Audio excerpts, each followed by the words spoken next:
So, welcome back to another episode of No Capes, the show where we talk about creator-owned comics with creators who own comics.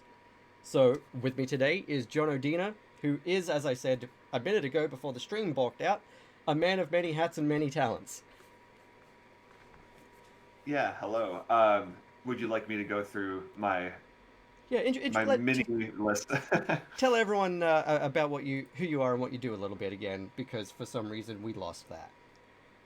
Sure. So it's only going to take 30 to 45 minutes to get through this, but here we go. Uh, no, my as a copywriter, which is one of my 50 roles, I could do nice little bullet points. So my name is Jono. I am a Flint, Michigan based doing too much human being. I was most known from being the drummer of the band The Swellers. I've also been in the bands Baggage, Braided Veins. I'm currently in the band No Trigger. I am a comic writer. I've put out stuff in anthologies, most recently The Inevitables, which is going to be physically out soon. Um, I am a digital marketer. I'm a creative director for a cool company called Karma Jack that's based in Detroit. And I am the co-owner of Rootless Coffee, which is high-end coffee, and we use comic artists to do really exciting, interesting bags and encourage people to break free from boring. I love the sound of that, and I've loved everything I've been seeing from Rootless since you launched. I just wish that Australia wasn't so far away. Yeah, unfortunately, the furthest place on the planet from us, but Yeah, no, it's incredibly difficult to get almost anything to Australia. Um, Last year, Frankie White sent me a copy of Broken Bear. That cost him $50 US. really? Mm-hmm. Whoa. That was like 80 Australian bucks. Well, it's bizarre because I've been explaining That even now was that during COVID or was that pre? um, that was pre. Okay, yeah. So like everything has been changing on a near monthly basis, it seems. Um, so I was just talking to Vinny from the Inevitables and like Less Than Jake and all that stuff. Not to name drop, but because the project is the Inevitables, he was just telling me that the comics they were held up because of Brexit and because of COVID, and they're sitting at a post office somewhere in Miami. So like it's been happening everywhere now. So now prices are going even higher up. It's taking even longer to get stuff. And I was explaining that we sent a bag of coffee across Michigan, and it took 3 weeks, and I could have driven it to the person in 1 hour. Meanwhile, we sent stuff to Hawaii from Michigan, and it made it there in 3 days. So everything is just absolutely bonkers right now. You can't really predict it at all. Yeah, no, it is a lot. Just at the start of COVID, I had one of my Kickstarter awards from the year before shipped, and it took 5 months to get here. It Jeez. it actually only took Like 10 the days, shipping itself? Okay. but it sat in New York airport for 5 months. What do they do? I think they just like there's one person that hoards all the mail. Like Well, I'm gonna keep it. it turns out that the way it works is it's all brought on passenger planes in the cargo hold. And so obviously because COVID, there aren't a lot of passenger planes. Yeah. So are they literally just divvying it up to the five that go out? Pretty much, it's like the highest priority stuff gets on the planes first. So things like books and stuff get to sit there for who knows how long until they ship out. That's awful. But the trade-off though is in Australia you just have to deal with happiness and sunshine all the time. So, you know. Well, I mean, So the sunshine doesn't always bring happiness, though. Like, where I live is the Florida of Australia. oh, I'm sorry. Yeah, it's 84 degrees Fahrenheit today and 60% humidity. I mean, to be fair, it's below freezing here, so Well, see, don't worry about that. in this room, that would be great. I've got a small little room here, a space heater and a jumper, and I'm good to go. Yeah. Wait, so where? What city are you in? Brisbane. Oh, okay, awesome. Yeah, yeah. So I'm up in Queensland, and yeah, this is a cold day for a Queensland summer. Yeah, we. I think we were there with Idle Threat. Was it 2 years ago now or something like that? And yeah, it's a little toasty. Yeah, My Michigan blood was boiling. yeah, I'm still sore from the time I missed out on Less Than Jake. Oh yeah. When was that? Oh, it was a few years back now, but I was watching and watching and watching and waiting for payday, and then I logged on and sold out overnight. Yeah, that's how it works. Yep. Yeah, all of those major bands that were part of the Inevitables project are some of my favorites from my teenage years. That's awesome. Yeah, and I've missed almost all of them here. Well, the good news is everyone is right now because there are no shows. It even the playing field for everybody. This is very true. Alright, where am I picking up my own audio from? I don't think the stream is picking it up, but I can hear myself. Are we not going through the stream? No, we're going through the stream. Yeah, anyway, it's not going to the stream, so the secondary audio, so I'll figure that out later. That's a weird thing that's happening. I hear a cool fan in the background. Yeah, it's kind of hard to get rid of that. But if On the count of sweating to death. yeah, yeah, it's been really difficult trying to sort out the audio issues with the fan sound as well without dying.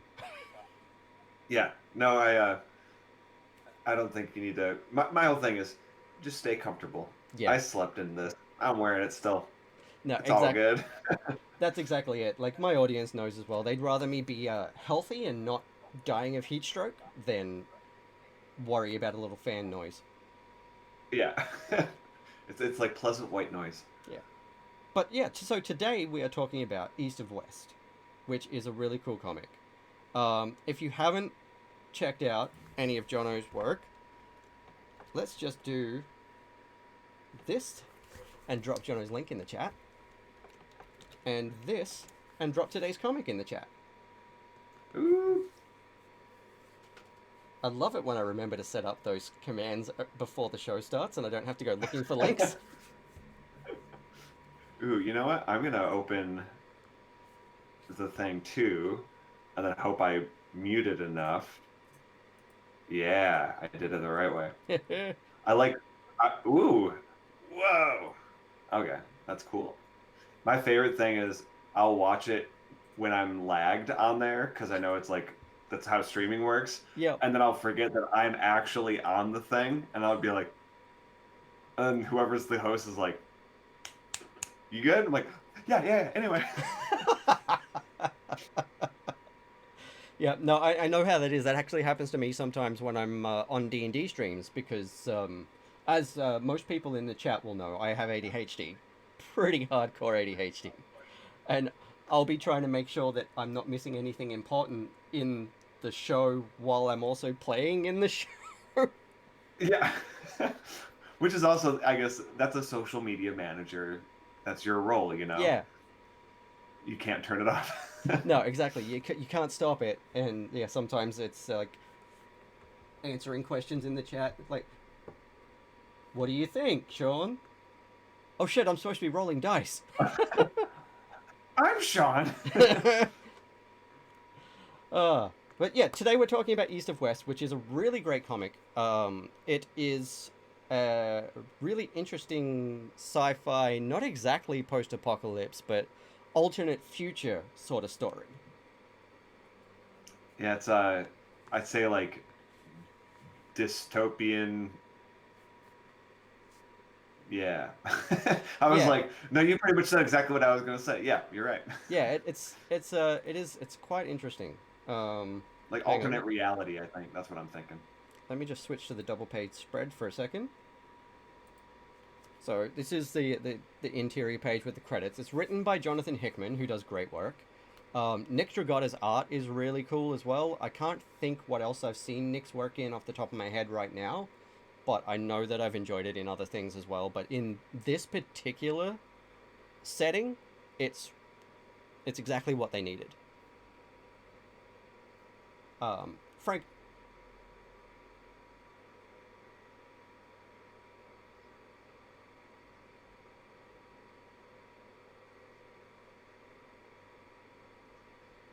yeah, no, exactly.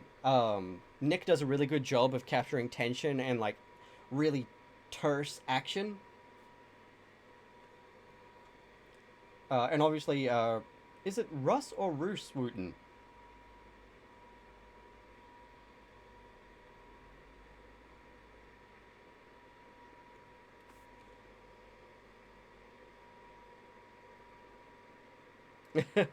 Yeah, I've got to keep looking up people's names before coming on the show because being in Australia, I don't see any of these people at conventions, and most of the media coverage for them doesn't happen here. So I've never heard most of these names out loud.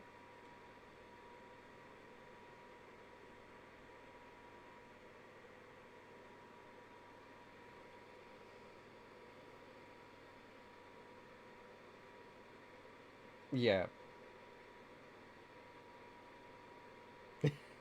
Yep. No, there's been a few cases where I've looked people's names up online and looked up like those audio translation things that tell you how to pronounce certain names. Oh, and we've got Frank Martin on the colors here too, and Frank's colors in this book are fantastic.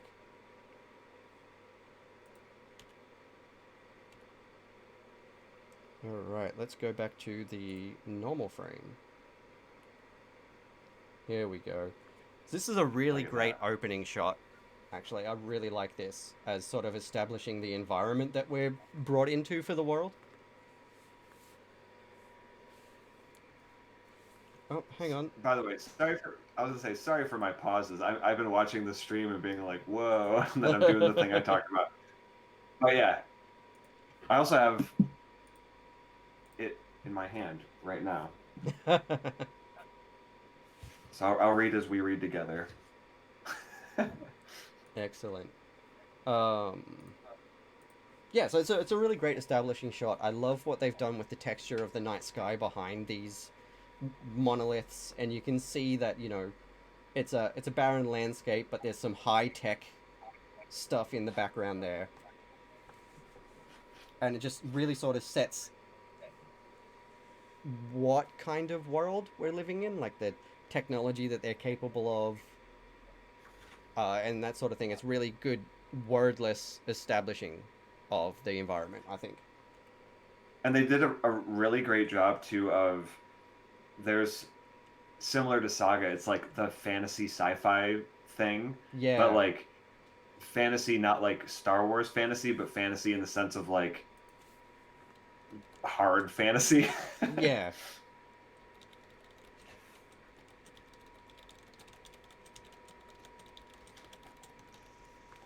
I 'Cause I, love the way they've colored this second set with like the energy blasts and stuff. yeah. Just brilliant rendering on all of this sort of thing and all the energy weapons and stuff like that throughout the entire series.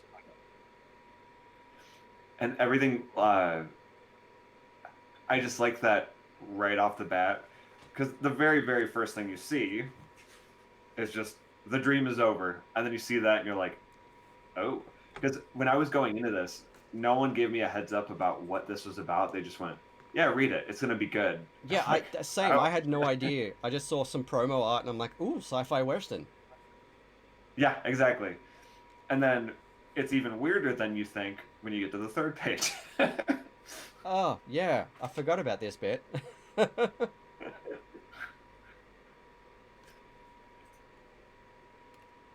But like, what a way to establish, like, look how vast this world is.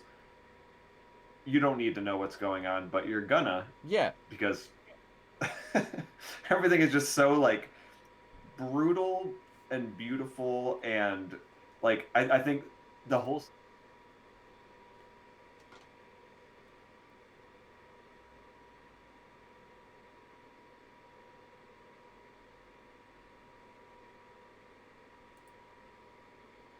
Oh, hang on 1 second, Jono. I figured out what the issue that people are talking about in the chat is, and I'm going to fix it right now.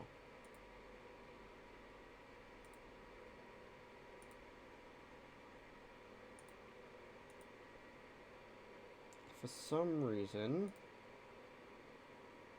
your audio doesn't show up on there.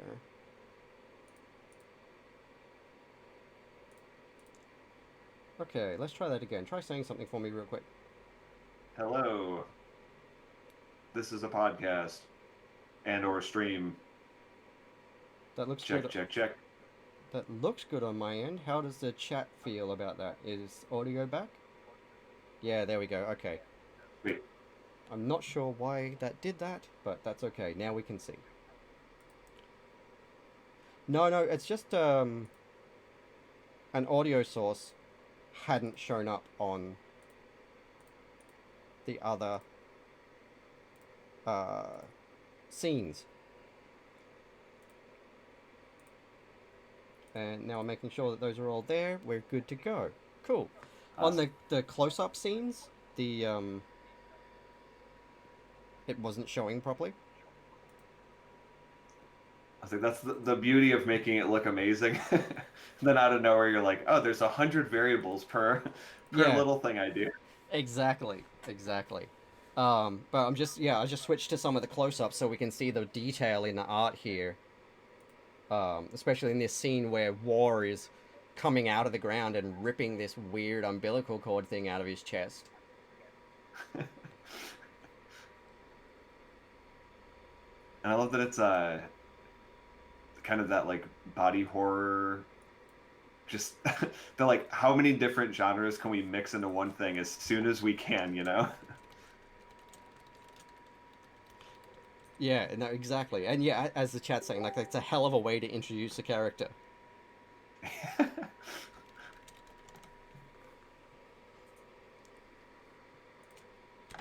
And then, we get this really good shot of all three of the horsemen.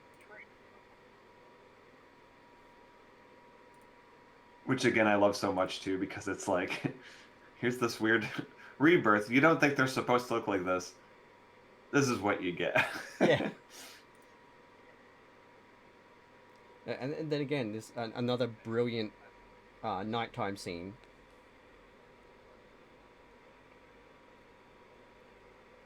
And I love these panels as well, with like the quotes that divide like every scene, sort of thing. They're like a scene transition. It also felt like I kept thinking, like, did I? Yeah. Here's the double page. I had to show this double page spread with the silhouette of death. That's so nicely done. The art is just incredible in this book, and like the lettering that Russ has done looks exactly how it should for the setting. Yeah, and one thing I love too, my friend DC was posting about like discourse when it comes to letterers, and some people are like, oh, like some people say you shouldn't notice it all, and some people say, oh, you should absolutely, it should like stick out and be its own thing. But I feel like adapting to whatever works is, that's the move. Exactly. And that's kind of what I have the discussion with everyone every time, is that like, as far as I feel for my immersion in the story, is that good lettering on my first pass, I don't notice it at all, because it blends so seamlessly with the story that you're reading. But every time I go back and reread it, immediately I can see what they've done and why I like it. Yeah, like they're guiding your eyes in the right way without, impeding the experience. Yeah, and enhancing it at in some points, but not in a way that you immediately go, oh wow, that lettering is so immediately noticeable on the page. I feel like it should all be like, the lettering is a part of the artwork, which is a part of the story. If one of those elements sticks out more than the other, you haven't achieved a balance within the story that you're trying to tell. Well, it's like adding a guy that does guitar solos in a jazz band, where you're Ex- like turn down a little bit, buddy. exactly. So but bad lettering will immediately be noticeable. It will pull you out of a story. Yeah, and as we both talked about, we have sometimes trouble paying attention to things. Yeah. And so to a strange thing for me, I've been reading more digital lately because if I'm sitting in a room like I am now, like when the sun's gone, then it's this one stupid light above me, which is already unflattering to begin with. But if I'm reading a book or whatever, and the light isn't absolutely perfect, I have such a hard time concentrating. And then I'm just adjusting and trying to find the light and doing all this other stuff. So it's kind of the same thing where it's like, I don't want anything to make it harder for me. Yeah. And there were, I'd say, like, fortunately, only like a few comics that I've read, period, where I had to just stop reading. I was like, I don't have to do this because I know I can't hang with it. But then one, and I forgot the letter's name, and I feel awful. But have you read November by Matt Fraction? I don't think I have. So the and again, I don't have it in front of me. Normally, I'm crediting everyone that's involved, but the lettering in that is so unique. It's like almost like this harsh cursive, but it fits the vibe of the story because it's really gritty and strange. And that was the first time where at first I'm like, I don't know. And then a few words in, I'm like, I love this because I feel like I'm reading this specifically. And if you could pull that off, you totally won. Yeah. And not many people can. No, I know exactly what you mean. There's a lot of Fraction stuff that I've read and love, but I don't think I've read that one. It kind of like snuck up out of nowhere. So I went to Heroes Con last year or whenever that was now. And I remember he was there and I was super excited because like my pretty much his Hawkeye run is what made me go, oh, I could do this. And not like that it's easy, but like there's someone as weird as me that can actually get away with getting this stuff done. Because that's just how my brain's operating at, Yeah. all cylinders all the time. No, I know exactly what you mean with that too. Yeah. So I went to his table and he wasn't there, but he just had like printed out stacks of paper. One of them was November, one of them was Jimmy Olsen, and it was like three of his books that weren't physically finished yet. And he's like, and then there's a note that says, I printed these off so you can read them. Just don't steal these. And that was his table. And I'm like, I love that he doesn't care. He'll show up if he needs to sign something, but like, whatever. Yeah. So that all just goes into that like interesting idea of what he's doing, which just, I don't care about the things that don't matter, but I care about the things that do. Yeah. And that's no. like, super admirable when it comes to comics. Yeah, that's exactly right. I think I've actually got an episode coming up real soon on a Fraction book. I can't remember who it is, but I remember someone decided we're going to talk about sex criminals. Oh, hell yeah. So that's going to be an interesting one because I'm going to have to like make note of page numbers for Twitch terms and services. not do the not safe for work covers. Yeah, exactly, and just make sure that every explicit page I can just move past that one. Like, I'm going to describe it in graphic detail. There's a man laying down. He has no pants. That's a whole new podcast right there, if you're wondering. Just narrating sex criminals. Right? It was the same thing. I did. What did I?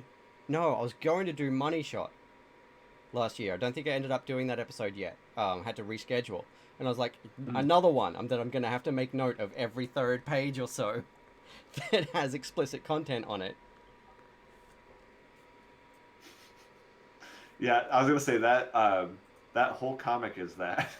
Yeah. I actually haven't read it, but I've been following all of the things about it, and I'm like, oh yeah, Yeah, no, it's a great book, but yeah, it's one that I'm gonna have to be very careful about showing on stream.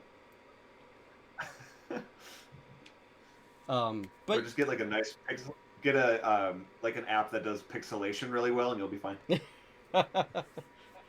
that'd be great. But to give everyone a bit more context for this world, it's set in a world where the Civil War didn't end. So the alternate timeline is that the Civil War never ended, and it just kept going until a comet hit Kansas in 1908. So yeah, 1908. Boom, another meteor event sort of thing happened, and so then the different warring groups came together and made a truce, and instead of having the 52 states, United States of America, we have the 7 nations of America. And this is sort of what's being introduced here on this page. Is we've got the Armistice, the Union, the Confederacy, the Kingdom of New Orleans, the Endless Nation, the Republic of Texas, and the People's Republic of America. I love that it's not that far fetched. Yeah, right? Jesus. That's a whole other story.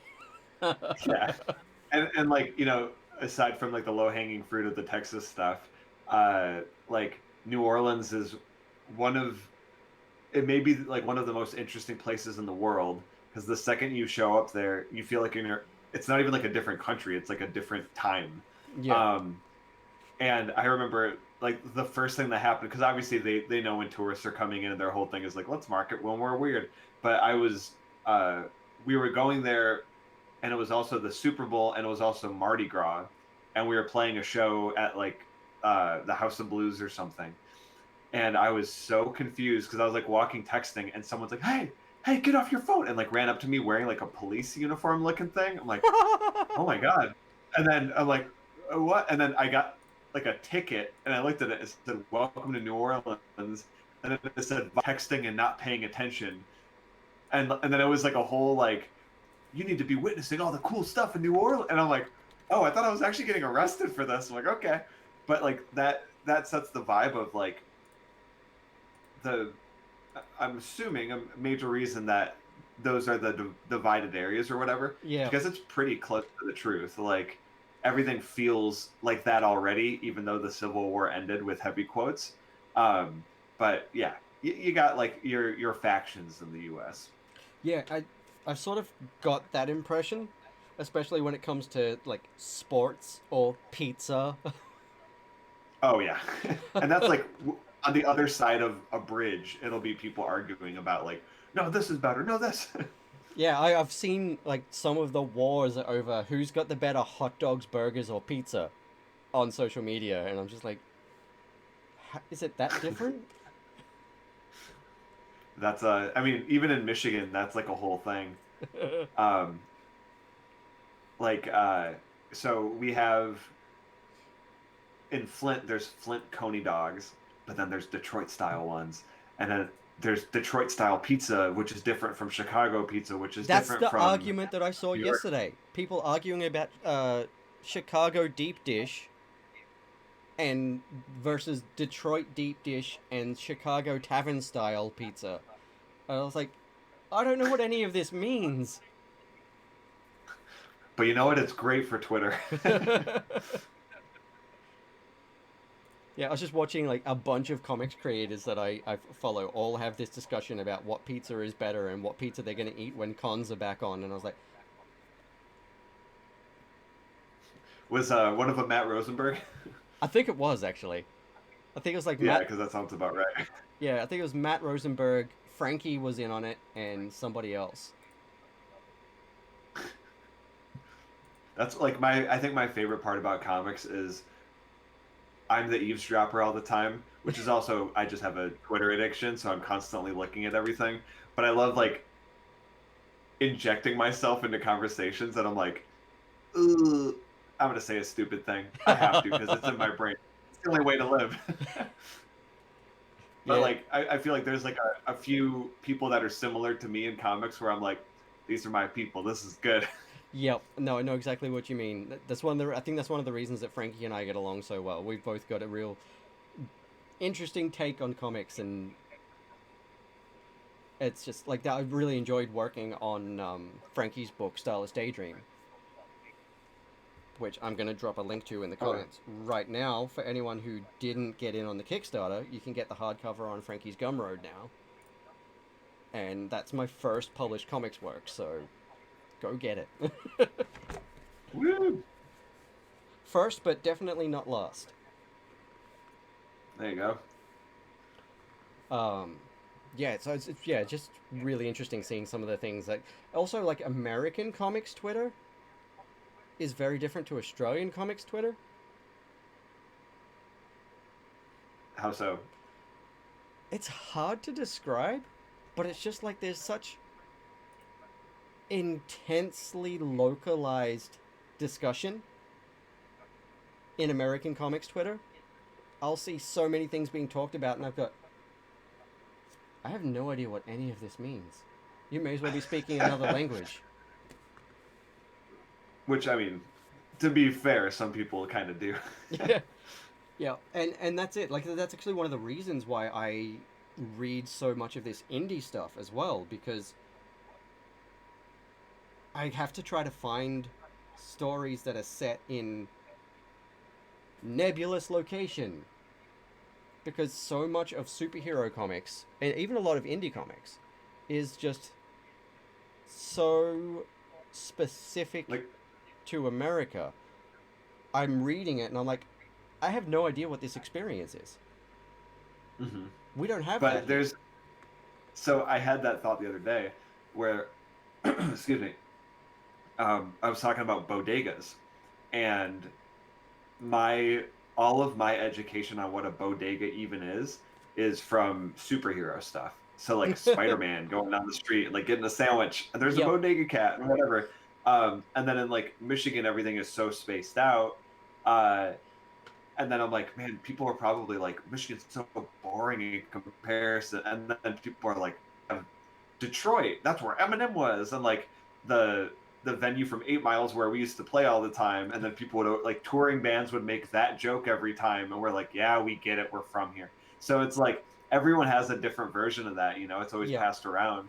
But like I don't know if you ever felt this way, but I almost like fantasize about going to those places, even if it's like a very normal experience. But I'm like, I've read about this. This is Yeah, cool. no, that's it. Uh, Sometimes I'll read stuff and I'll be like, okay, so one day I hope to go to here just so I know what the deal is.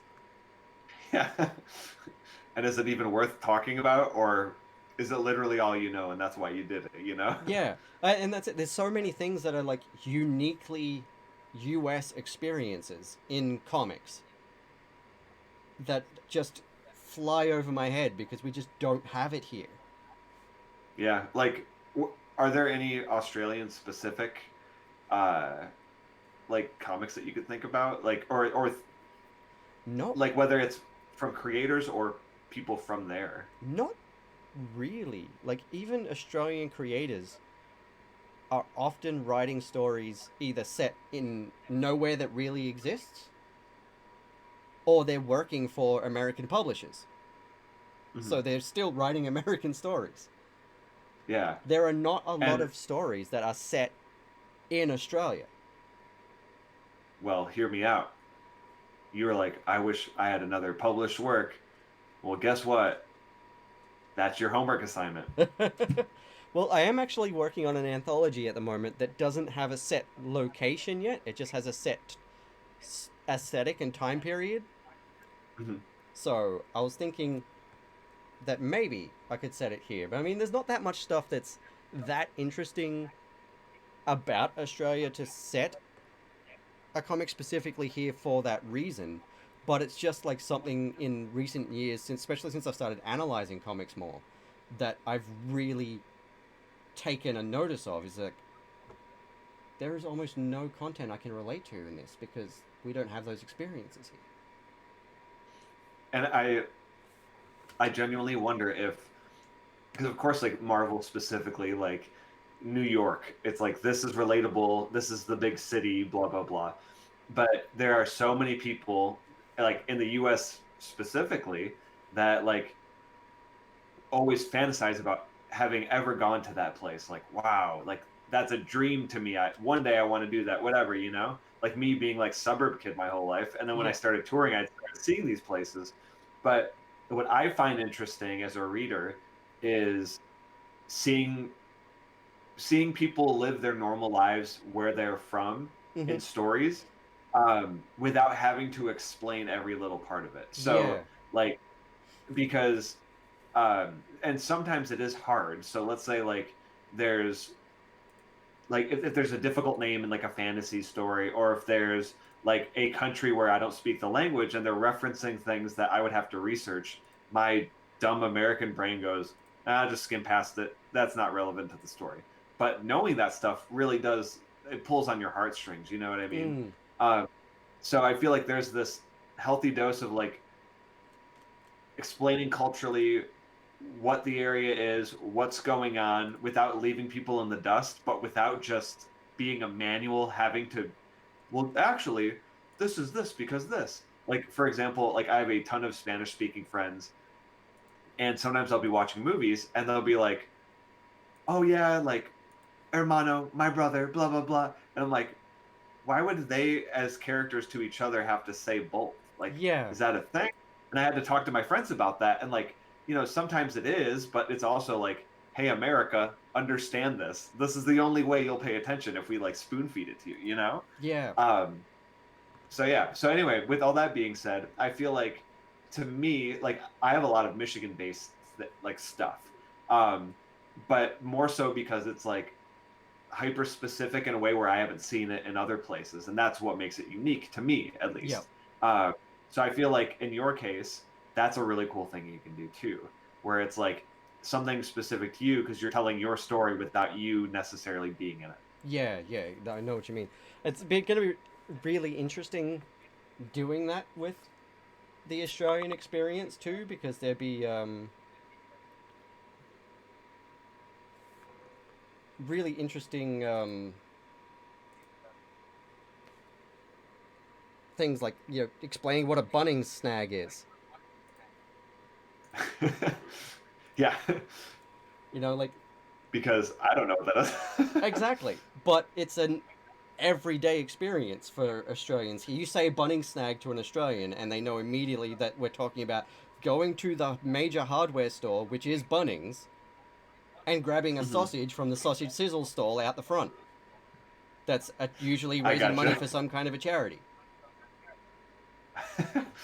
That sounds like our version of like 7-Eleven and the hot dogs on the rollers or something. Well, see, we got 7-Elevens out the wazoo as well. Like, there's a place, there's a spot in Brisbane where there are 4 or 5 7-Elevens within a block of each other. Yep. It's like one of the biggest chains because like people are always like, well, McDonald's, but it's Subway. That's like the number one all over the world. And then I remember we were in Hong Kong and we are like, I was so excited because I'm like, oh, wow, I'm going to get like the Chinese experience. I've like always dreamed of this, but Hong Kong's its own different world. And then also where we were was just a city center and it was a 7-Eleven every 5 feet. We're like, this isn't like this deep culture we were hearing about. We're just kind of like another band at a venue by a gas station where we're gonna get snacks, you know? Yeah, exactly. Then that's exactly it. And then we've got the democracy sausage. Tell me more. Well, voting is mandatory in Australia. Oh, that's good. So you go and vote, and there's like 3 or 4 different stalls also selling sausage sandwiches. So you go and vote, and you get a sausage. See, if we did that, everyone would vote. Well, Australians have been saying this for decades. I So, love that. So I've been, I don't know how many times I've even been to Australia at this point, but I've never heard voting sausage, and I love that so much. yeah, it's just because it's just a thing that happens, you know? It's just there. You go vote, and then you just wander over, grab a $2 sausage sandwich, and off you trot. And then ours is you know what? Let's make it harder to vote so then people that we don't like don't show up. Mm. And then that's kind of what happens. And then you also have to vote at like churches and stuff. So there's like a lot of strange overlap happening in our country. But that's another podcast. Yeah, that's a whole other story. But like all of that stuff is one of the reasons why I liked this story, because yes, it is set in America, but it's not an America that actually exists. So none of the experiences that are unique to this world are actually unique to anywhere that is real. And so it's sort of something that anyone can get on board with. Exactly, yeah. And like you're saying too, where you don't have to be relating things or have to know the deep history. Like it's like similar to like WandaVision or whatever, where a lot of people are like, if Marvel didn't tell you about everything about Marvel for the last 10 plus years, you wouldn't make it past the first episode of WandaVision, only for the sake of if this was a new concept, you'd be so confused and be like, I don't know. But because we're all like obsessed with Marvel, we're like chomping at the bit to get more and find out what the hell's going on. So I feel like with this, it's like, here's a clean slate. Now we're going to fill everything in for you. Yeah, exactly. And that's what I really liked about this, and that's one of the reasons why I've been drawn more to like sci-fi and fantasy comics in the indie scene lately that are sort of set in indeterminate location number 13. Yeah. Because and that's the thing I find is a trick with, if you're going to tell a story that's specific to your life and your style, you're gonna have to be aware that not everybody is going to be able to relate. Mhm. And And if you do, you have to have a hell of a lot of heart that goes in it to make it worthwhile. Because if it's just hyper specific local information and it's boring, then that's like two polarizing things, you know? yeah, exactly. And then that's one of the things. Like the last couple of years, I've still been reading a lot of American localized stories because at least if I haven't been able to relate to a lot of those cultural experiences, the story itself has just been so goddamn good Yeah. that it majorly outweighs that. But if the story is just okay, but is also hyper specific about a unique experience to a city I've never been to, then it loses me. I mean, like most Australians, I would say probably 75% of Australians have been to most of the major cities in this country. The numbers might not be right there, but like it's not that hard to get to Sydney. It's not that hard to get to Brisbane. It's a hour and a half flight from Brisbane to Sydney, I think. Yeah. I think there's only one major city in Australia I haven't been to, and that's because So it's Perth? yeah, Yep. yeah. That's because it's way out in the boonies, and it costs more to get to Perth than it does to go to LA. Yeah. It's I I don't remember if this happened or not, or I'm making it up. I feel like I've driven to Perth once, like from somewhere, and it was like excruciating. Yeah, Because the first tour we did out there, or or no, sorry, it was the second tour, whatever it was. Um, I remember we showed up, and there was like a literal minivan, like a small minivan, and it was supposed to fit 4 or 5 of us, plus tour manager, plus merch guy, plus all of our gear. So we were just like crammed in, and we were like, oh, that's why bands fly everywhere. yeah, Because in the grand scheme of things, it's not actually that much more expensive than driving there and being that uncomfortable everywhere. yeah. I would say that looking at it, you probably flew into Adelaide and then drove from there to Perth if you were going to drive from anywhere, Yeah. because it's a long fucking way to Perth. Yeah, isn't it like 8 to 10 hours or something? Well, from Or is it Canberra, which is technically the capital city of Australia, it's a Mhm. 40-hour drive. Okay, so maybe we did fly to Perth. But from Adelaide, which is the next closest city center, it's not quite so bad, but it's still pretty bad. Because Perth is way over on the far coast of Western Australia, which is one of the largest states, and is mostly desert. Mm.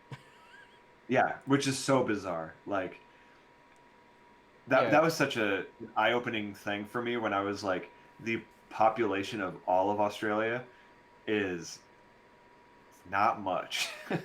And it's like literally just like coast, which is yeah, similar, like, a strange way to the US, but there are a lot of people in the center, like the middle of the US, but it's so desolate yeah, and not as brutal desolate as, Australia is. yeah. No, but it's got its things. You got plenty of desert yourself. But yeah, Yeah. 28 hours from Adelaide to Perth. Okay. Yeah. I genuinely don't remember if that happened or not now. Yeah, I'm probably but just I mean, making it up from my PTSD brain. if it did, that's a long ass drive, and I'm sorry. Yeah. Yeah, my bones think it happened, but my brain doesn't know because, Yeah, no, I get that. nothing matters. There's no time. But yeah, Perth is the only major city I haven't been to, and I was gonna go there for an event one time, and then I also saw that the next week flights to LA were discounted a little bit, and I looked, and it was actually cheaper to get a return flight to LA than it was to get flights to Perth. Yeah. That's an easy sell. Yeah, I don't know why exactly, but that's just how it goes. So I don't know if I'm ever going to Perth. Yeah. I mean, I would go to LA probably 50 more times. Yeah, I would love to go to Perth and go and meet some quackers, but that's not going to happen Tell me anytime soon. more. What's that? You Tell your American friend. you haven't seen quackers? I Hang don't on, know what that is. hang on. They're adorable. Unless And they're at one of those zoos, then maybe I have. let me just get this open on the screen so everybody else can see it as well, because quackers are the best. And the thing is that where they live, they don't have any natural predators, so they aren't scared of humans.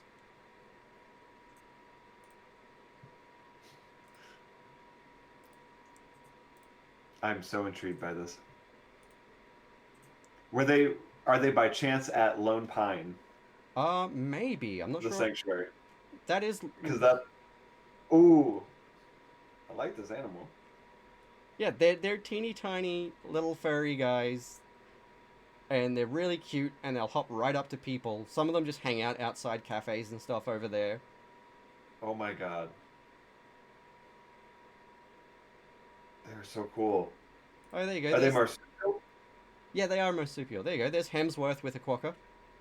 Oh, I love that so much. How do you spell it? Quokka.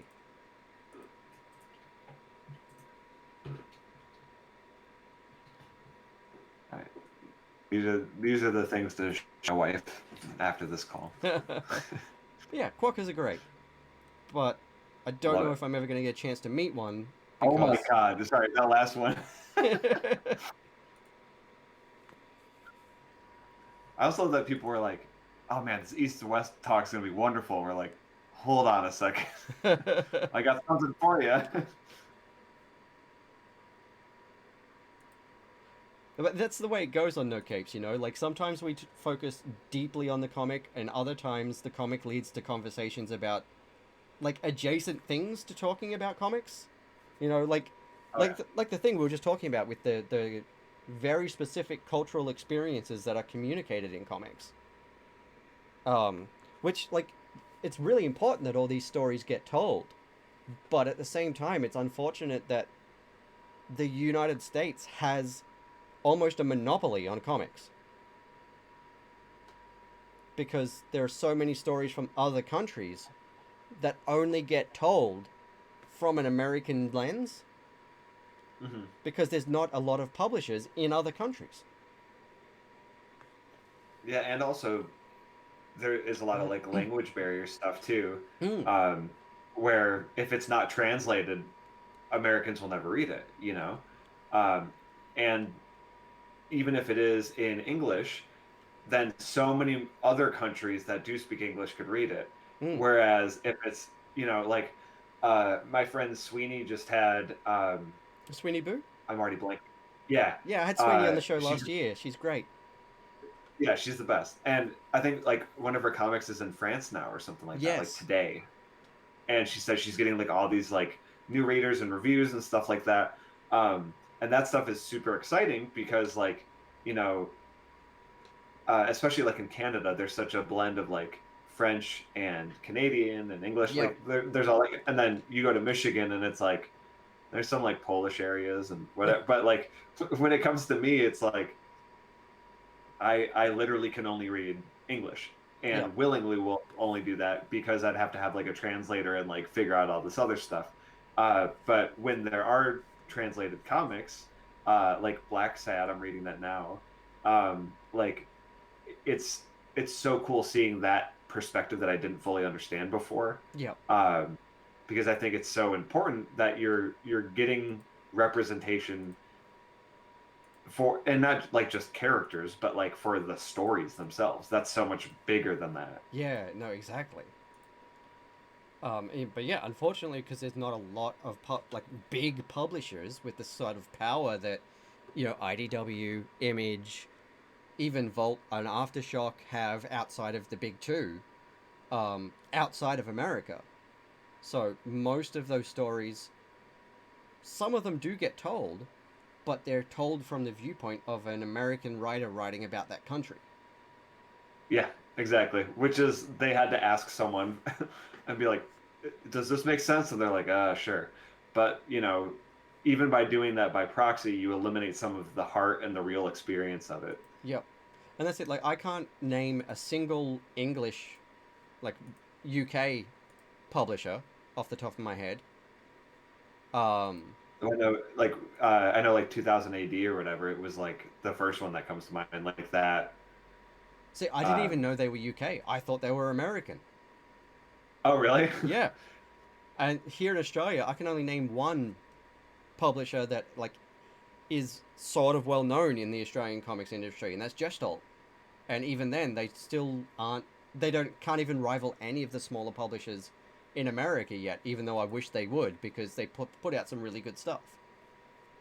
What's interesting is with digital, there shouldn't be as many barriers as there are. You know, Yeah. like because it's the same with music. Like SoundCloud exists, that could be anywhere. Like Mm-hmm. it's on a site, cool, I can read it. Um, but like I think print is such a barrier for a lot of people because that involves physical distribution and the Mm-hmm. finances that go behind it, and then you know shipping to Australia. Yep. You know, it's Oh easier boy. than that. Comixology, like Yeah. it's already there. Like But do you know what so, sucks about Comixology? are there like barriers or something? Comixology Unlimited doesn't exist outside the US. Oh, really? Mm-hmm. So we still have to purchase all the individual issues, which is cheaper than buying printed ones, but it still ain't cheap Yeah. because of the exchange rate. Oh, yeah. Yeah, like here, a single issue costs anywhere between $6 to $10. Hmm. Like if that's a floppy, a single floppy costs $6 to $10 per floppy. And if I remember correctly, usually the inflation or not the inflation, but the what's the word I'm looking for? Like Exchange? wages or whatever. Oh yeah, Yeah, yeah. like so like from what I understand, uh it's like 1-to-1 currency wise, but in Australia you get paid twice as much. So the inflation is twice as much, right? Is that Um, close to accurate? Not exactly. It's like 1 to 3 currency wise right now. Like Oh, the really? US dollar is worth, like, it's often anywhere between 1.3 to 1.7 AUD. Okay. Because I remember when we were there, like, so bands used to go there because they would get quote unquote twice as much money, which is just their costs. And if you don't live there, then you just leave the country and you know, you made more than normal. But that also involves flying and doing all that other Yep. stuff and not slumming it in a van like we did for years. But then the other interesting thing is like you'd see like the Subway $5 footlong, and I remember that was literally $10 in Australia, Yeah. and I was like, what the hell? And that's how like all of us were processing it. We're like, our friends that live here to be teachers make twice the wage per year that U.S. teachers would make. So in theory, you know what I mean? Like, Yeah. so yeah, it's bizarre, and I think that's also really jarring for Americans to hear because they'll be like, wow, that's so much more expensive. But I think it works out in a similar-ish way, right? I'm not Kind of, off yeah. base on that. Like, 1 USD is 1.3 AUD right now. I just checked it. Okay. It's $1.30 Australian to $1 US. Yeah. So, like, if US wanted to buy anything from Australia, it would only cost you 70 cents. Okay. But the $15 US minimum wage that people are trying to get is $20 here. Yeah. And I don't get out of bed for less than $20 an hour. Yeah. What is minimum wage? Or is there a minimum wage in Australia? Okay, so it's more complicated than that. There are what we call award rates, Mm-hmm. and different industries have different awards. Different age brackets have different awards. Full-time, permanent, and part-time and casual have different rates. But casual minimum wage for an adult, hang on,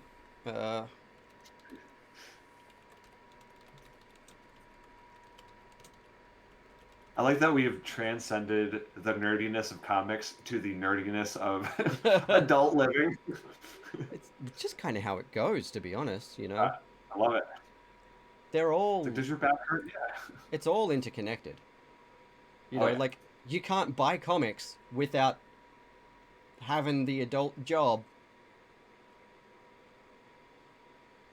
Yeah, Okay, isn't that so, interesting? yeah, Because so before you say whichever number you're looking at, my quick thing was for the longest time when I was younger, I never bought comics because I was like, this is a really expensive pastime. Because if I get excited about this, I'm going to keep buying these individual issues, keep coming back every week, and then that's that much money that I don't have that I can't use on buying Taco Bell, like yeah, $1 burritos, because that's how my brain used to work.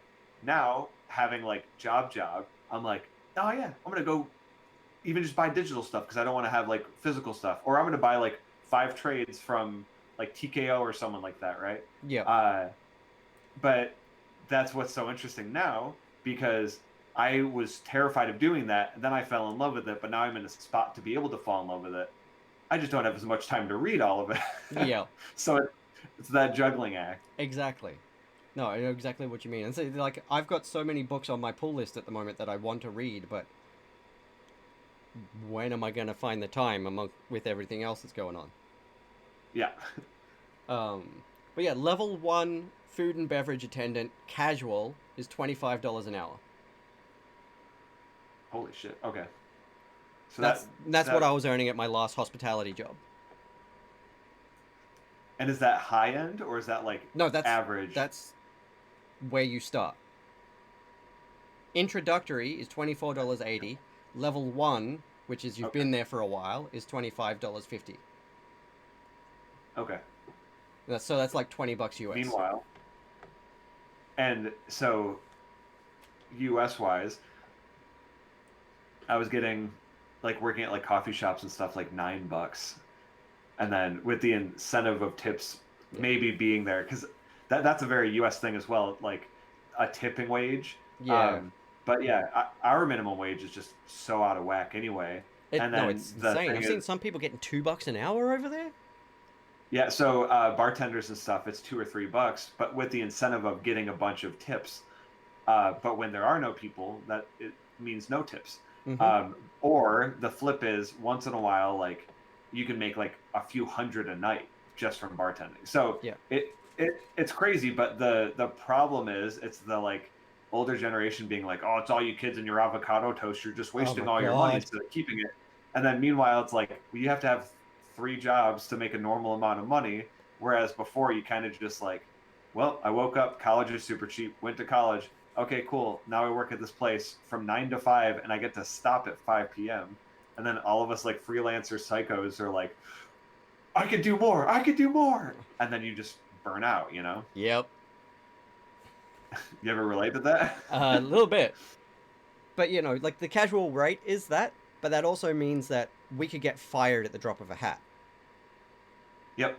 No reasoning, no nothing. But also, like, a 2-bedroom apartment in a suburb just outside of the city center is $300 a week. Starting price. Damn. So, you know, I'm like trying to do the like conversion math in my head. I'm like, that's like $1,200 Yeah. a month, and that's like 240 bucks a week American, I think. yeah. And so that's the starting also- rent for an apartment here. That's insane. Yeah, Are you, $232 like- US dollars a week Okay. for like a 2-bedroom, 1-bathroom apartment. Well, what's hilarious is like my friends that live in like Hollywood and surrounding areas and stuff. They're like, one of my friends is like does like Rolling Stone cover photography and all this like wild stuff, and I'm like, damn, dude. And then I saw his place, and I was like, oh, this is what you get with that money here, because there are no like houses. And then like after seeing all that kind of stuff, because I was trying to move to like a big city and be like cool big city guy, and then they're like, or instead of that, save all that money and live in a house in the suburbs in Michigan near Flint, where everything is very cheap. So that was always our thing, where I'm like, we got away with so much just because it was affordable, you know. But in early band days and whatever, I would take that for granted, and in my head I'm like, well, if I justify just paying rent, then I'm fine. Then I forgot what adult bills are like and everything else. So I'm like, okay, I got to readjust everything. Yeah, no, exactly. Yeah, it gets really hectic. And then that's it. Like, you know, like I think Brisbane cost of living is pretty comparable to, from what I remember reading, like New York cost of living, but the Australian version. I think it's a little bit cheaper than New York, but like it's that equivalent sort of expense here. Yeah, And that's yeah, ridiculous. yeah, I think what was it? Last couple of years ago, we got put in the 5 most expensive cities in the world. Really? That's insane. It was something like that. Like our public transport. When I was working in the CBD, I was spending like $70 a week on buses just to get to and That's from awkward. work. But you don't have a car or whatever, right? No. Okay. So that, I think that's what they assume is going to be the trade-off. Yeah. Because and then we've got we've got registration that we've got to pay every 6 months, which is like $600 on a car. And then it's like $90 a week in fuel with current fuel prices. I remember, yeah, it's not cheap there. Yeah. No, it's not great. But, you know. There was yeah. But I feel like as long as you make it work and it's good, and you're not like constantly overwhelmed just to exist, like, because that's obviously very easy to do. It is. It and then you is, just, but, you know. unfortunately, relocate and change everything in your life if it doesn't. No, exactly. And you know what's funny is we were all set. We were looking at moving to Melbourne last year, at the start of the year. Like, we'd been planning from the end of 2019 to around March 2020. We were going to move down to Melbourne because there's a bigger arts and gaming and freelance work opportunities down there. Yeah. And then 2020 happened. Yep.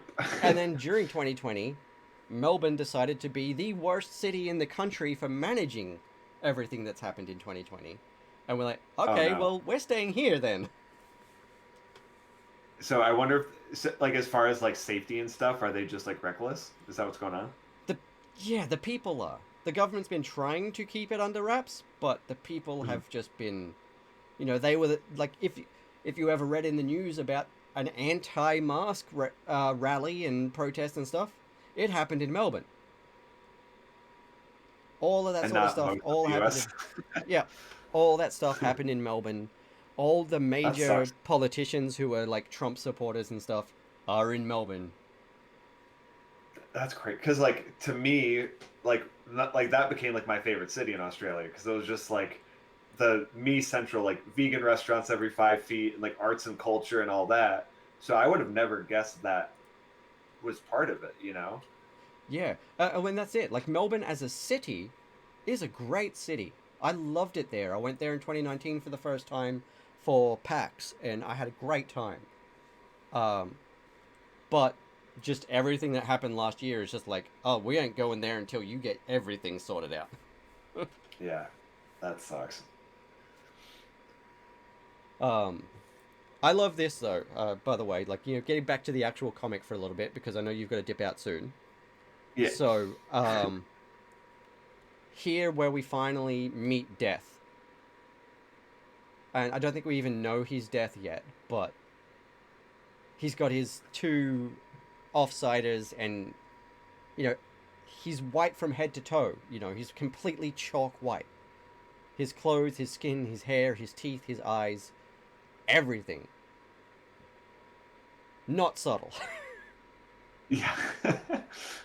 That was the first thing. Like when I was reading this, I was like, "Oh, this has changed three major times." Because it's like that weird like the origin, and then it's like historical stuff, and then out of nowhere, it's like, "Oh, badass, bizarre western Yeah, slash horror." I don't know. right. And then we get some of these flashbacks that Death is having, and yeah, there it is. This is one of the things I wanted to show the stream before we finished up. Is the guy with the weird little eye demon, I love it so much. That's like the fact that the eye is talking is one of the coolest things. right? And like the eye knows who he is. The I think guy, the next page is, or sorry, it's the page after this is like one of my favorites too. yep. And look at the lines. Like the line work in this book is fabulous. Yeah. It reminds me of Preacher a little bit too. Yeah, yeah. No, I see what Like you mean. like Less, the intensity of people, like their faces and all that. yeah, less extreme, but the Yeah. intensity and everything is there. And I love this thing, by the way. He doesn't have a motorbike or anything like that. He's got a robot bug. Like Oh, a can you go back? Sorry, can you go back to the one page? This one? The very uh when they're in the bar still. So the very bottom panel is so funny because it's like zoomed in on this guy and then you realize that she's been waiting there the whole time. Yeah. Yep. Like the comedy in really intense awful things and you're like you're a bad person, but that's a really funny scene. Right? Yeah. I love that sort of thing. I love artists and creators that don't take themselves too seriously, even when they're doing something serious. Like sometimes the comedy drives home the severity of what's actually happening. Oh yeah. And it adds like I love when there's like conversational language and people are acting like people and Mm, it's not some weird like emotion like everyone is the same emotionless badass and they all right? just beat no, it's like there's real stakes because you feel for these people because there's emotions in it. Yeah, no, exactly. And yeah, the creature design and the tech design in this book, in this whole world, is incredible. Um, the three horsemen here coming back as little kids is a really interesting take. That they're still badass and they can still kill everything in their path, but also they're still kids. Like they're immortals, but they're still behaving like petulant children. Yeah. Which makes it 10 times funnier. And you see them like you're like, oh, they're in like a dump or something, and then you're like, no, they're just standing on bodies. Yeah, it's That's just all bodies. yeah, it's just a pile of people they killed.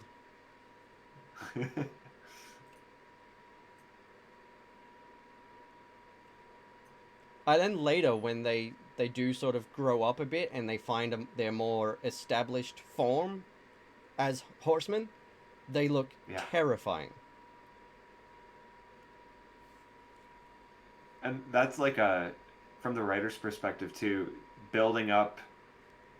It's a very brave move to go back in time far enough to have to build up all that history, knowing that the reader is going to be having a totally different experience in issue 2, you know? Yeah, right? But here as well, like Death just strolls into the president's office here. just walks in. Oh, thank you for following. A new person in the chat, just in time. Woo! We have talked about everything today. It's actually been really good. Like, that's the one thing I do love about the casual setting of this, is that like we don't have to just analyze the comic the whole time, and the types of comics that we talk about bring up very real discussions about other things in the world. And that's one of the things I find so goddamn cool about comics. They're not just stories and pictures on the page. They are expressions of people's experiences and people's impressions of the world around them. Like, I don't know Hickman personally, but there's a reason he wrote this book. Like, anyone outside of America has been watching what's been going on in America for the last 10 years going, Jesus Christ. What is going to happen at any given moment? And then he's like, I'll answer. Yeah, and he's like, yeah, here's what could happen to America. Here is like an actual fictional expression of what I'm sure you're all expecting to happen if people don't calm down. And what I love in the next few scenes here too is the fact that it's like, oh man, he's there with the president, and then very quickly you realize how little importance the president actually has in the bigger scheme of the world. Yeah, because they're just like, and we're gonna start murdering everybody. Right? It's like, oh, so he didn't even matter. This is just the intro to all of the other things that are just about to happen. Yeah, this is still just the set dressing. This is the scene setting. And here it is. Like, here we get the actual reveal that this is Death. This is the Pale White Rider.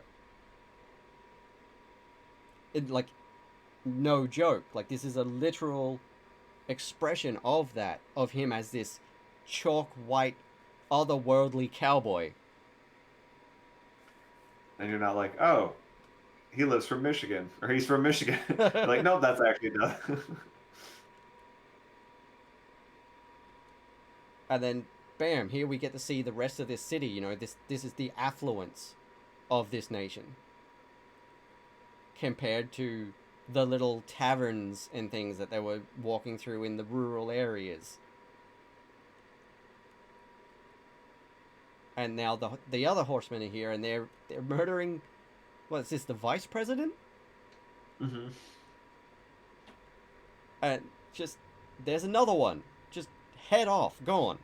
They don't matter. They're not the people who are actually in charge. It is funny talking about it right now because having read it, my brain didn't even go there. I was just like, oh, they're killing a bunch of people.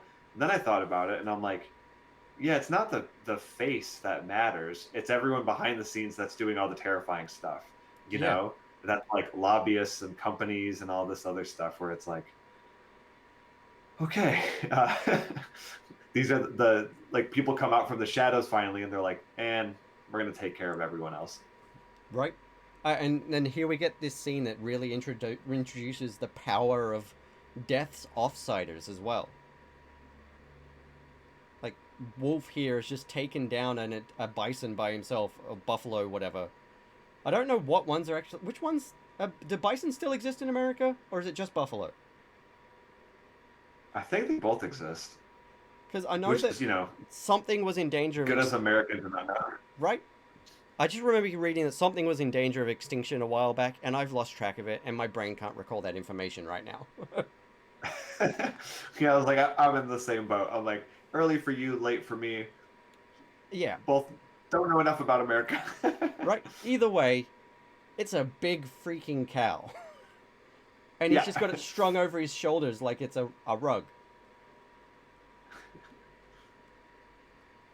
You know, and we get to see more of the advanced tech that exists in this world. Here, the nations are meeting, and we've got the Texans here that still look like friggin' Colonel Sanders. Yeah. And like the thing for me was when I first read this book, I then pissed myself laughing because it was around the time that Texas was trying to secede. I was like, which time? Yeah, just not the one not too long ago, where they were petitioning Obama to try to secede from America, and I was like, Yeah. okay, so this isn't actually that far fetched. Yeah, it's funny and dark, and then you go, oh, this is too realistic. Now it hurts. Yep. Yeah, and then we got the Black Towers, which is the Texan home base. Yeah. And then look at these dickheads draped in the Confederate flag for their uniform. And then there he is again in the office of the president. And I love that, like, it almost seems like it's like weird outer space tech too, you know? Yeah. And because there's so many different scenes, and what's really going on is the whole thing is going, hey, there's a lot to unpack here, so buckle Right? up. It's gonna be a long time. Yeah, and it was. Like, I didn't know what the fuck was going on for the longest time, but I needed to know, so I just kept reading. And that's the thing, like, if you can pull off a book that is hard to keep track of, but not in an obtuse way, like, it's not in a, this is pointless, I don't know what the hell's going on, I don't want to read this, but it's more of a, I don't have time to unpack all this, so I'm just going to keep reading and see what happens. Oh yeah. That's a fun book. What is, I hate that my brain completely zapped. I can't remember his name. The dude that just did Watchmen. Damon Lindelof. There we go.